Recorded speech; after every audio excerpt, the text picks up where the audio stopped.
Hello, I'm Rowan, and today I'm going to talk about wisdom and age. Yeah, we're not old. Yeah, we're not that old, but we are old. Well, okay, Mr. R's old. I'm not that old, but, well, maybe I am. Whatever.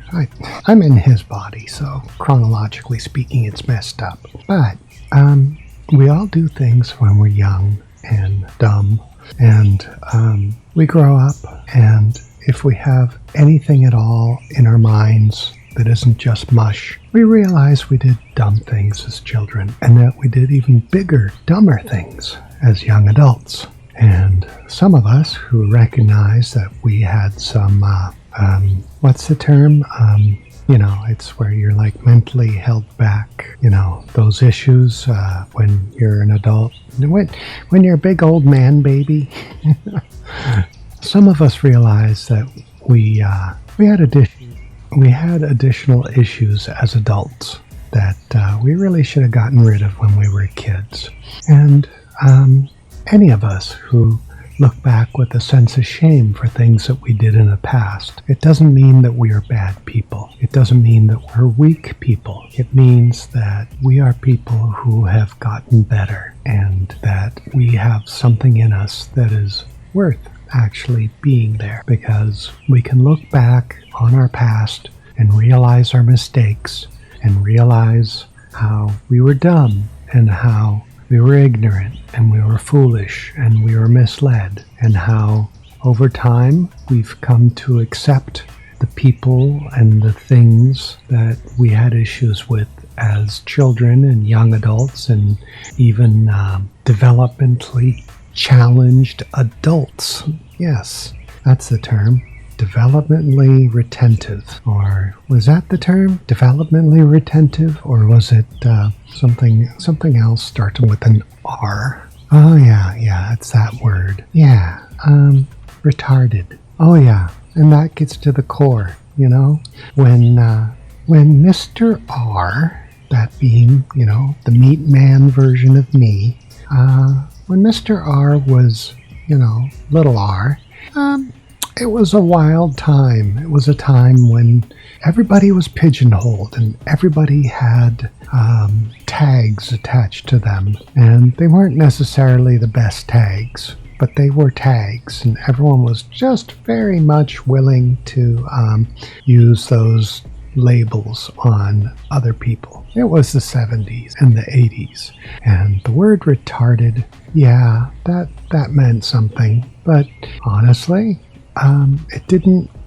Yes, it got used to be a label for people who have Down syndrome or other developmental issues that they have no control over. But,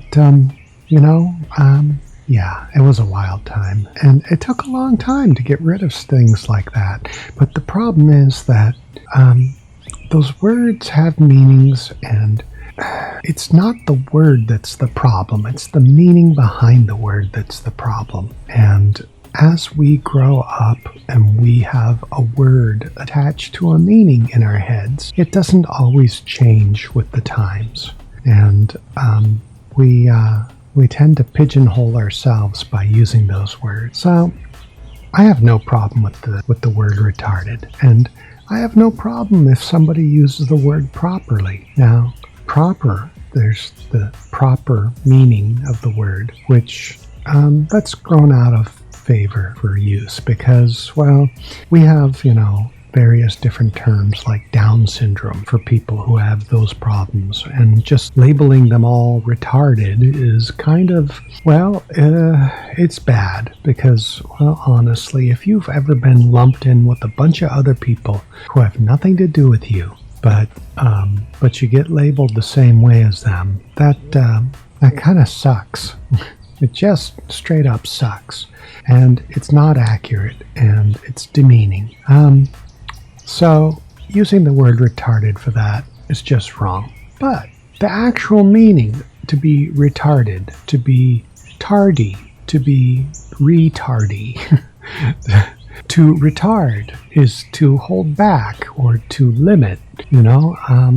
When someone using proper language says, when you adjust the petcock from open to closed, you are retarding the flow of fuel. That's just what the word is. It's retarding. You have retarded the flow of fuel. The fuel is retarded, okay? So that's a whole bunch of BS, yes, but it's the truth. That's the way the word is supposed to be used, as opposed to that other slang term or that supposedly helpful term from the 70s for people who have mental issues like Down syndrome. Mr. R, when he was a kid, he lived in a vacuum, just like every other kid lived in a vacuum and still does. The internet does a lot of things to our kids these days, but it's still a vacuum. And the words you learn are the ones that are used around you and by your parents and by their friends and the people at school and even the teachers. Yes, even the teachers use those words, because they were the proper descriptors at the time, or they were the slang they chose to use. And when you grow up using a word, it's just what comes in. It's part of your vocabulary. It's not that you're being vindictive or hateful or trying to label somebody with this, but the word is just the handle that you have for the situation. So the other day, Mr. R was driving his work truck, and he got stuck behind somebody in like a tiny little vehicle in the right lane, going half the speed limit, 40 mile per hour zone, and they were literally going 20 in the right lane. And in a work truck, you tend to try to not be the fastest thing on the road because you want to be safe. You're driving a vehicle for a company. If you get into an accident, you've dented the company property, and you've dented the company's reputation, and you've dented their budget, and you probably got yourself in a whole lot of trouble. So he got stuck behind this slow person. And you know what word came to his mind? Yeah, that R word, the retarded word. And he was like, yeah, at first it was the and then it was the, what the heck is the reason for this? What's going on? And he eventually got to the point where he could drive around him without worrying about being rear-ended by everybody else who was driving around that person. And yeah, it was some old gray-haired guy that was hunched over his wheel, looking really hard and looking like he just didn't quite have a grasp of what he was doing, which was sad, but it, wasn't that the guy was retarded. It was the guy was most likely getting to that edge where you shouldn't be driving anymore. And so he passed by him and he went, oh God, I hope I never get to be that way. And then as he passes by him and gets back in the right lane, he gets passed by a short bus. Well, really, it's a people mover van, but you know what I mean by a short bus, right? You do, right? I mean, that's another one of those terms, short bus. When Mr. R was young, and in fact, throughout most of his early adult life, pardon me, I had a little itch. Throughout most of his young adult life and his early adult life in general, the short bus was basically where you put all the special children, the ones that didn't do well in large groups of children for school. The big yellow bus, that was for all the normal kids, all the normie kids, right? And, there were plenty of normie kids there that were just huge, aggressive little assholes, too. But the short bus was for the retarded kids, or for the kids that just had some special issue that they couldn't be on a bus with a bunch of other kids. So, yeah, he got passed by a short bus. These days they're not big yellow they're not little yellow buses. They're, they'll say mobile transport on them, or becoming independent, or something like that, right? And as he looked over, there was a bunch of people on there that were obviously Down syndrome kids and young adults. And he looked at him and said, yeah, I understand. You don't have any control over what's going on.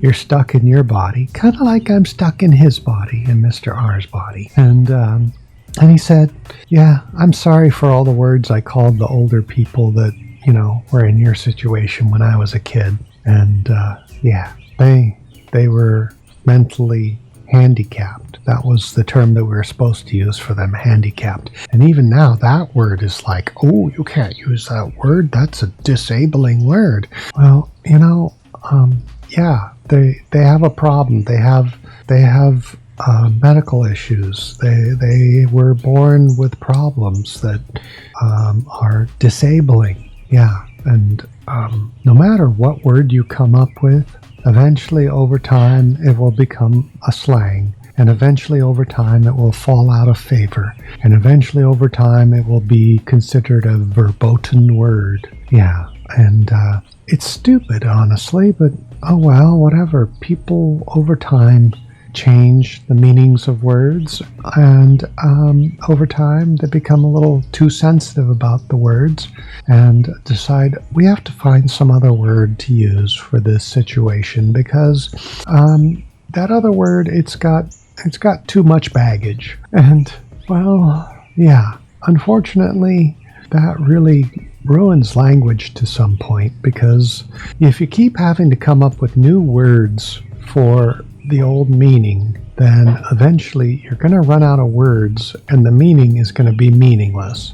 But getting back on point, so it's not like I'm trying to pat Mr. R on the back for what he did or virtue signal or whatever, because it's not about Mr. R. It's about all you people out there. If you find yourself in a situation where you see someone, or you see some group, or you see something that reminds you of something you said when you were young, and you feel a little shame because you said that thing, and you feel a little sorry for the people you said it to, it doesn't mean you're weak. It doesn't mean you're stupid. It means you're smart.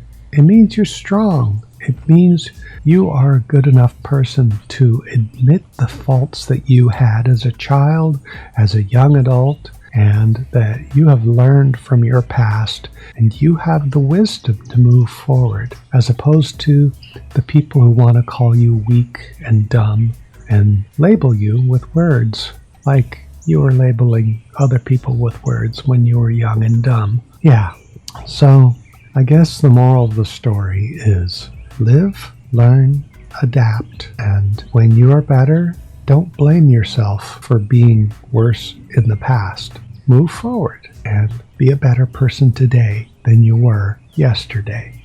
So I hope this little video wasn't too rambling. I hope it was, helpful. I hope that wherever you are, whatever you're doing, whatever time it is, you're having a great time. And until next time, bye!